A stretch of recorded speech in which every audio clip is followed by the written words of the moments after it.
Hey, good afternoon, and welcome to EliteHealthOnline.com. Thanks for being with us. I'm Clay with Elite Health Online, and today we have special guest Jennifer Hill. Jennifer, welcome. Hi, thanks for having me. So Jennifer is not only our blog writer and education extraordinaire, she's also a very active patient that has experimented with a lot of the therapies. And so today, Jennifer, if you will, just talk to us about a lot of the misconceptions that you hear about HRT, particularly in females. Well, even for my personal self, I have always been scared. My mother went through menopause when I was younger, obviously, and watching her go through that, and then she, was always going to the doctor, and she was constantly, taking. I have at the time I didn't understand what it all was, but I think just watching her go through all of that initially had me scared, and because I didn't want to start messing with my hormones. But Mhm. the cool thing, as I got to know more about what y'all do, is the finding out the facts, because I do think that your tests are way more in depth. They find out more than I could ever find out when I went to my gynecologist. And so with that, it's factual, which tells me I was low in estrogen or high in estrogen or low in progesterone, or I have zero testosterone. And Mhm. these are all things that obviously make us feel good when they're in sync, and when they're Mhm.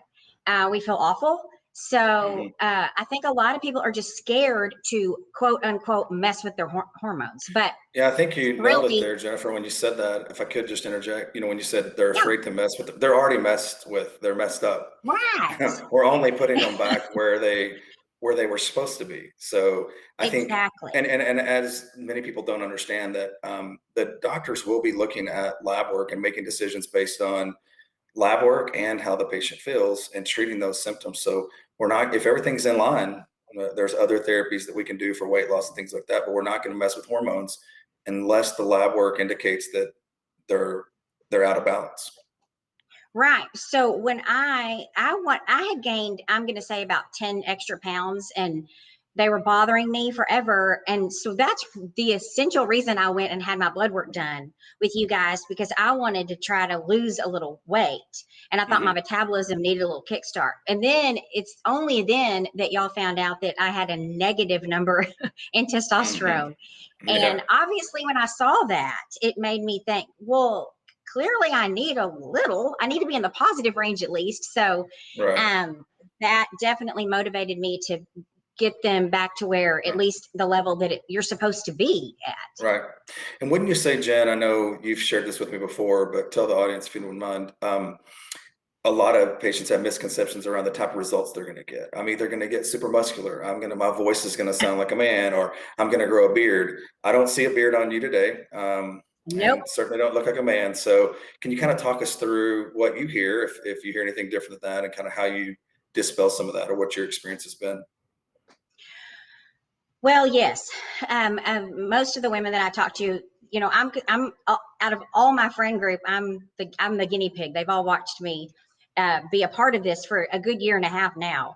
But when Hmm. I started, of course, they would all make jokes. Are you gonna? We can't wait to see. What's gonna happen to you, and Hmm. nothing happened because the doctors are. I feel like the doctors at Elite are more. They're so precise. They don't want me to feel bad, and they don't Hmm. want me to grow a beard and my Right. voice to change. And so Hmm. they are so on top of keeping your levels where they should go. They started me out so low that it was such a gradual growth for Hmm. me that uh, as soon as I reached, the perfect levels, I Right. could tell, obviously, but like I said, it's been a good year and a half, and nothing but good things have happened. I haven't no, I mean, I've not had one odd side effect, only good Yeah. things. Yeah, yeah. I think again, some of that's there are a patient here or there. Someone reports that they had facial hair. I see women with facial hair who aren't on hormone therapy.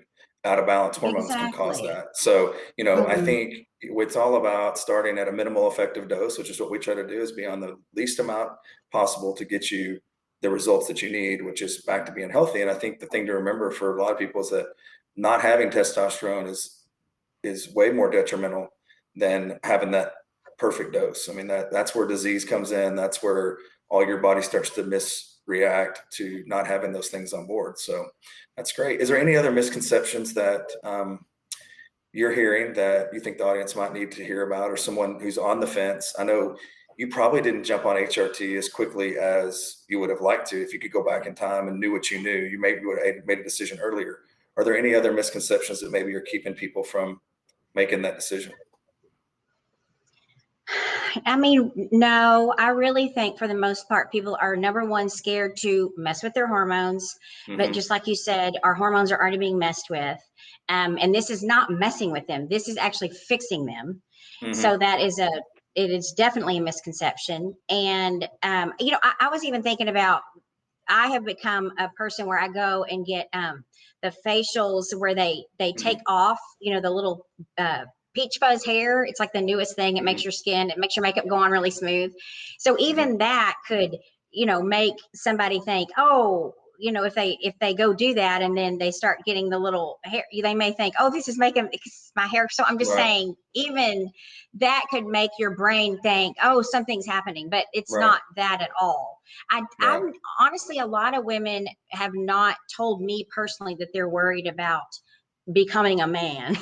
It's Hmm. really and truly more about messing with hormones that in their opinion shouldn't be messed with.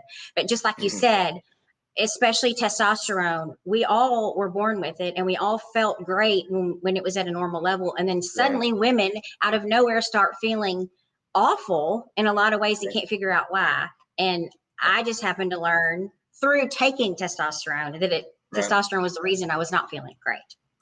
Yeah, I think to put a recap on it, I think the difference is a lot of doctors look at it like, well, Jen, that's natural aging. This is what's supposed to be happening. You're supposed to put some extra belly fat on now Right. at this age, and you're supposed to not feel great, and your sex drive is supposed to drop off. And that's just not the case. I think, whatever through the foods and things that have changed, we know through the studies with men that at 100 years ago, men that were in their 60s had a higher testosterone than men do many times in their late to mid 30s now.